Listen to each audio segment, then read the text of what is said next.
नमस्कार मित्रों, अतुल आश्रम में आपका स्वागत है। हम लोगों का बचपन कितना अच्छा था। हम स्कूल में पढ़ते थे और देशभक्ति की तरह तरह की कविताएं हमारे कोर्स में शामिल थीं। इसी में एक था, हमको है अभिमान देश का, जिसके पांव पखारे सागर, गंगा भरे संवारे गागर, शोभित जिस पर स्वर्ग वही तो, शीस मुकुट हिमवान देश का, हमको है अभिमान देश का। ऐसी पंक्तियां हम पढ़ते थे और कितना हम गदगद होते थे, कितना हमारे भीतर भाव आता था। इसी तरह ये माखनलाल चतुर्वेदी जी की कविता से लिया गया है और इसी तरह की दिनकर जी की वह थी कविता, तुझको या तेरे नदीस गिरिवन को नमन करूं मैं, किसको नमन करूं मैं भारत, किसको नमन करूं मैं। भूखे मानचित्र पर अंकित त्रिभुज यही क्या तू है, मेरे प्यारे देश देह या मन को नमन करूं मैं, किसको नमन करूं मैं भारत, किसको नमन करूं। तो हम इस तरह की कविताएं पढ़ते थे और हमें राष्ट्रभक्ति के भाव का संचार होता था। अब इधर हो का गया है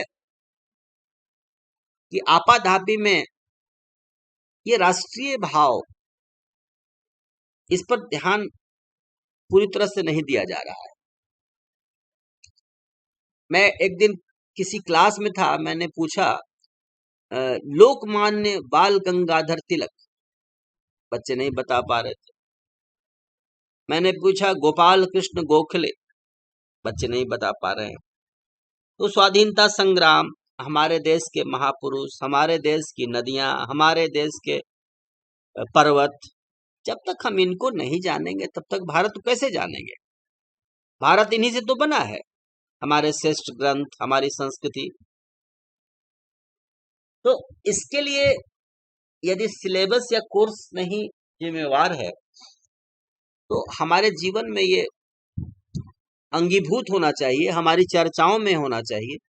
और हम हर एज ग्रुप में जहां कहीं भी इस तरह की जब तक बात नहीं करेंगे, सही मायने में जब तक हमें अपने देश का, अपने संस्कृति का अभिमान नहीं है, कहा है ना, जो भरा नहीं है भावों से बहती जिसमें रसधार नहीं, वह हृदय नहीं है पत्थर है जिसमें स्वदेश का प्यार नहीं। तो एक 15 अगस्त या 26 जनवरी आता है, हम एक रूटीन काम कर लेते हैं। हालांकि बॉलीवुड ने भी बहुत से देशभक्ति के संगीत निकाले हैं। सुनो सुनो ए दुनिया, सुनो जोर से दुनिया वालों, चाहे जितना जोर लगा लो सबसे आगे होंगे हिंदुस्तानी। या इधर रहमान साहब, जय हो। तो इस तरह के भावों को प्रश्रय दिया जाना चाहिए हमारे जीवन में और हमारी चर्चा में सदा ही राष्ट्र, सदा ही भारत माता होनी चाहिए। हम विवेकानंद साहित्य पढ़ें, रविन्द्रनाथ टैगोर का साहित्य पढ़ें। सब जगह देखते हैं लोग अपने राष्ट्र से कितना प्रेम करते हैं, कितना राष्ट्र को सम्मान करते हैं, कितना गौरव बोध है राष्ट्र को लेकर के। टैगोर की एक बहुत अच्छी कविता है, मैं बंगला उतना नहीं जानता। ও আমার দেশের মাটি, আমি তুমি টেকাই মাথা, ও আমার देशेर माटी। तो इस तरह का भाव है। जरूर हम इस तरह के भाव का को संचित करें, विकसित करें और अपने बच्चों से इस तरह की चर्चा करें। किसी दिन चर्चा होनी चाहिए सुभाष चंद्र बोस कौन थे, कभी ये चर्चा होनी चाहिए सीवी रमन कौन थे, कभी चर्चा ये होनी चाहिए कि विश्वेश्वरैया कौन थे। तो देश के बड़े इंजीनियर, बड़े वैज्ञानिक, बड़े कवि, हाँ, दार्शनिक, साधु, महात्मा, संत, इन सबों पर विचार होना चाहिए, चर्चा होनी चाहिए। आज किसी को कहा जाए कि महर्षि दयानंद सरस्वती कौन थे, उनके गुरु कौन थे, बच्चे नहीं बता पाते हैं। बच्चे क्या, जिन्हें माँ बाप होने का गौरव प्राप्त है वे ही नहीं आज बता पाते।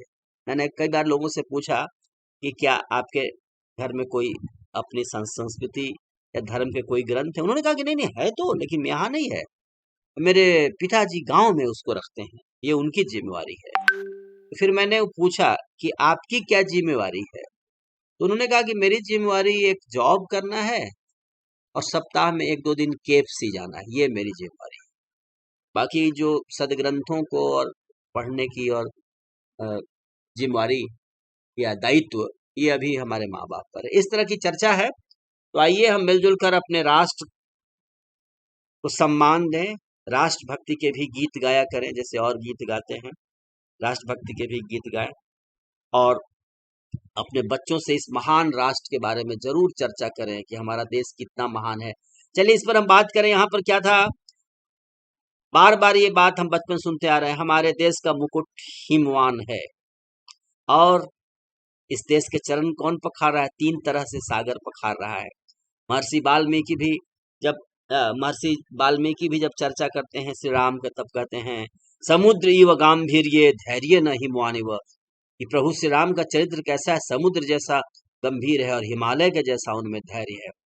विष्णु पुराण में जब भारत की परिभाषा दी जाती है, उत्तरम यत् समुद्रस्य हिमाद्रश्चैव दक्षिणम वर्षम तद भारतम नामम भारती तत्र संतति।